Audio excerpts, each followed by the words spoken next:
जिसका योग भगवान से होने वाला था और किसी कारण से पतन हो गया, अगले जन्म में उसको भक्ति वहीं से मिल जाएगी, वहीं से शुरू हो जाएगी।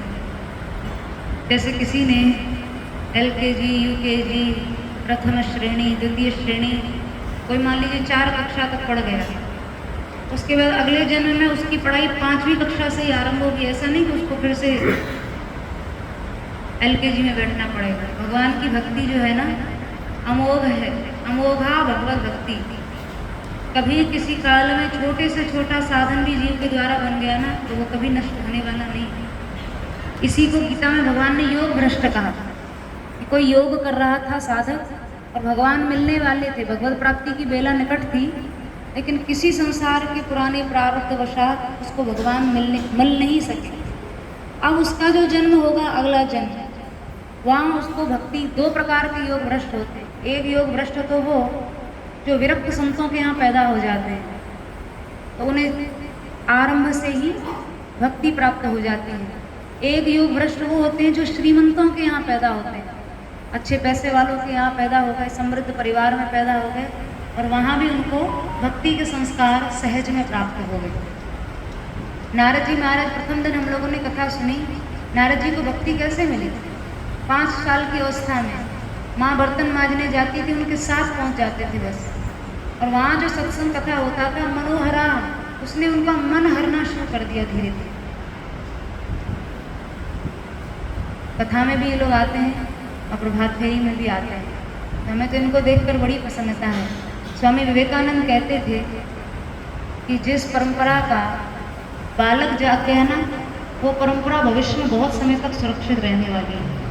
स्वामी विवेकानंद कहते थे, उन्होंने शिकागो में केवल युवाओं के लिए भाषण दिया था, केवल युवाओं के लिए भाषण, और उस भाषण से इतनी बड़ी जागृति हुई। अरे स्वामी जी की बात छोड़िए, इतिहास की कितनी बड़ी घटना उसका स्मरण होता है। कितना छोटा सा देश इजराइल, जिस समय ब्रिटिशर्स ने तो सब जगह राज्य किया ही है, वहाँ भी राज्य हुआ तो वहाँ के लोगों को उन्होंने पलायन करा दिया, भगा दिया। तो वहाँ की जो संस्कृति का ग्रंथ है उसका नाम है तालमुद। तो उस समय दुष्ट लोगों का घिराव था और सारा देश गुलाम था। हम लोग तो गुलाम रहे तो कम से कम अपने देश में तो रहे, लेकिन वहाँ के लोगों को देश से ही पलायन करा दिया। वो शरणार्थी बन के जहाँ तहाँ गए। तो उनके वहाँ के जो लोग थे, उनकी जो स्त्रियाँ थीं, वो अपने छोटे छोटे बच्चों को वो तालमुद नाम का ग्रंथ पढ़ने के लिए वहाँ के पादरियों के पास भेजती थी। जैसे हमारे यहाँ ब्राह्मण होते हैं, पुरोहित होते हैं, कथाकार होते हैं, वैसे वहाँ के ब्राह्मणों के पास चोरी चोरी भेजती थी, जाओ पढ़ के आओ, जाओ पढ़ के आओ। उसका परिणाम ये हुआ कि जिस देश की सभ्यता और संस्कृति का अंकुरण लोगों के हृदय में हो जाता है ना, वो हजारों वर्ष भी परतंत्र रह जाए तो भी उसके बाद वो अपना अस्तित्व स्थापित कर ही लेता है। हजारों वर्ष की परतंत्रता के बाद ऐसे लोग जो देश में ही नहीं रहने दिए, न जाने कहाँ कहाँ दौड़ा दिए, कहाँ कहाँ भगा दिए, लेकिन उन्होंने भी 1500 वर्षों के बाद फिर से अपना अस्तित्व प्राप्त किया। अपना देश, अपनी सभ्यता, संस्कृति, ये सब कुछ पुनः स्थापित करे, केवल इसलिए क्योंकि उनके हृदय में उनकी सभ्यता रह गई, संस्कृति रह गई। और वो इसलिए रह गई क्योंकि वहाँ की स्त्रियाँ अपने बालकों को चुपके चुपके, चोरी चोरी तालमुद पढ़ने के लिए भेजती थी। जैसे हमारे यहाँ श्रीमद् भागवत है, रामचरितमानस है, वैसे उन लोगों का ग्रंथ है तालमुद ग्रंथ। हमारा कहने का आशय केवल इतना है कि परिस्थितियाँ कितनी भी प्रतिकूल हों, विपरीत हों, लेकिन अगर हमारे बालकों में हमारी सभ्यता और संस्कृति के प्रति जागरण रहेगा, तो अगर कितनी भी भयंकर विषमता जीवन में आ भी जाएगी ना, तो उसके बाद भी वो अपना अस्तित्व फिर से स्थापित कर लेंगे। इसलिए बालकों के अंदर, युवाओं के अंदर परिवर्तन की बहुत ज़्यादा आवश्यकता है।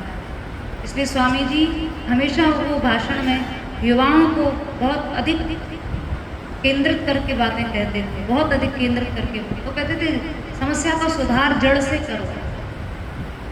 और स्पेशली बालकों का जो अंतःकरण होता है ना, वो दुराग्रह रहित होता है। वो उसमें बहुत ज़्यादा तर्क वितर्क, किंतु परंतु, दर्शन प्रदर्शन, ये सारी बातें नहीं होती। उनका अंतःकरण बहुत निर्मल होता है।